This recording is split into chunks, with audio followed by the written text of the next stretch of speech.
So what is your first port of call when the lockdown rules get lifted?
So I'm using this time that we've got to prepare for when we are allowed out and what water that I'm going to be targeting. It doesn't matter what type of water it is. If it's a river, lake, nature reserve, we can all do the same and prep for when we get that green light. So another frequently asked question that I get on my social media is what bait I use and how to apply it when I'm prepping for a new venue and a new season ahead. So this season I'm absolutely buzzed. I've got a new venue, a new river which I'm going to be fishing. It's a totally different stretch to what I've fished before, and to say I'm looking forward to it is an understatement.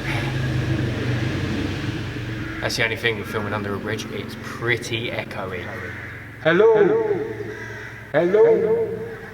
So we're going to use this video to show you how I apply these tactics and how we go about finding a new spot for your water. So like I said, I'm tackling a new stretch of river this year. Like every other year, I love river fishing, and come June the 16th, I will be on there for the foreseeable future. Absolutely love it, just being out in the wilderness alone and tackling mythical carp. Some you know are there, and some just come out of the blue and you are just gobsmacked by the characteristics of these fish. So I'm quite lucky at the moment because where I've been working in this lockdown period, I have to drive past the stretch which I'm going to be tackling. So that's given me a lot of time to walk on my exercise of the day and start locating different spots and where I think the fish are going to be at different times of the year. Well, the first thing I do is get the walking shoes on and I walk miles and miles every single week, same stretch, glasses on, trying my hardest to locate some carp.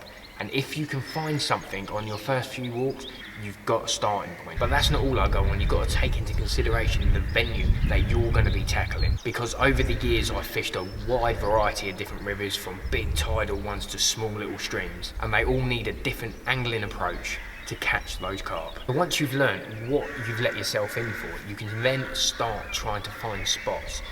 And on rivers, I personally like to find little bays, little channels or overhangs where the fish are going to feel most safe. It doesn't matter what type of water you're on, if you can find places where the fish most feel safe, it is always worth going back to. After a lot of hard work and a lot of preparation, you can then start to apply some bait to the spots that you've picked. So I'm going to be using a different bait this year. I'm going in with the Scopex squid and I'm going to absolutely lever it in. But I personally would recommend using a lot smaller items of food on your first bait up session. This is to attract the bream, the roach, all the silverfish basically, to come in and clean off that spot to make sure it becomes a crisp feeding area for those carp when they eventually stumble across it. So after a few weeks of applying that baiting strategy, I would then start to move on to the bigger baits. You've already introduced your smaller particles, your sweet corn, your crumb, all that sort of stuff. Now it's time to move on to the bigger baits, i.e. the 18 millers, the 20 mils, and that will allow the carp to start picking up these baits, and they're getting used to feeding like that for when you start to target them. Should make your life easier. So I hope that helps you out a little bit on baiting strategies for when fishing rivers, or basically it'll work on big wild pits exactly the same. As long as you've got the location or you've got the spot where you think they're going to be visiting, apply the bait and the bites will come. So remember, quite little bays out of the flow little channels or anything the fish feel safe, you're onto a winner. So with June the 16th just round the corner now, let's pray that we will be allowed back out and ready to hit the spots that we've worked so hard to prepare. So if you're like me and you're privileged enough to walk the stretch that you're going to be fishing, then do so and start applying it now. It can only help you. I hope you found this video interesting, guys, and please, if you did, hit that subscribe button, hit the thumbs up, and it'd be muchly appreciated. And don't worry, there's going to be plenty more of these. See you in the next one.